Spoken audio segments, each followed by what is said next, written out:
Данокот на имот ќе се плаќа според реалната пазарна вредност, а тоа ќе се утврдува според купопродажните договори, но и со проценка на терен за состојбата на објектите, велат од град Скопје во разговор за Телма. Помалку од половина од имотот во Скопје се даночи и затоа се неопходни реформи со кои што секој ќе плаќа данок на имот.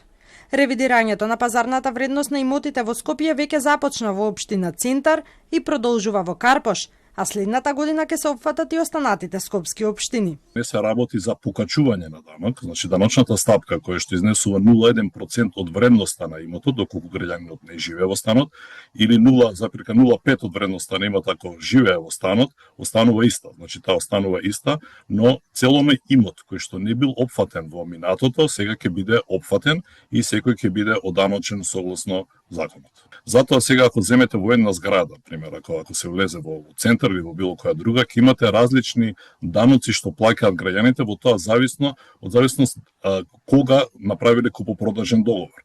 Така, например, една анализа што ја правивме за една зграда во центар, испадна дека во истата има 48 станови. Од тие 48 станови едни плаќаат 500 денари данок на имот, збориме за иста големина на станови и горе-доле слична поставеност и вредност, додека други плаќаат и до 100 евра ако минатата година направиле купопродажба. Град Скопје досега никогаш не направил вкрстување на податоците со катастар со цел соодветно да ги оданочи сите граѓани на главниот град. Ова се јавува како потреба, особено имајќи го предвид фактот дека градот издава решенија за данок на имот за само половина од становите. Поточно се оданочуваат 122.000 станови, а според последниот попис има 240.000 станови. До сега даночниот регистар и властите во град Скопје не доставувале решенија до сите граѓани. Сега со оваа даночна реформа опфатот ќе биде за сите. Тоа е едната димензија на случајот, а другата димензија сакам стварно да упатам повик до граѓаните да ги плаќаат даноците, бидејќи од тие средства се градат улиците, се градат парковите, се градат булеварите и исто така градот со големи средства ја помага и комунална хигиена и водовод, значи целата комунална изградба и обнова на Скопје зависи од даноците. Во даночниот регистар на град Скопје се опфатени 17 милиони метри квадратни во објекти, додека во катастарот се регистрирани над 39 милиони метри квадратни на станбен и деловен простор.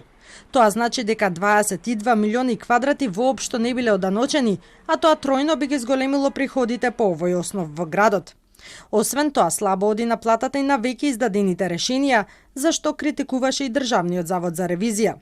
Конкретно, градот Скопје има 21 милион евра ненаплатен данок на имот во последните 5 години, при што општина Сарај е најголемиот неплаќач, каде што наплатата едва надминува 40%, додека Карпош и Аеродром се меѓу најредовните, каде што на секој 4 или 5 плаќачи има по еден должник.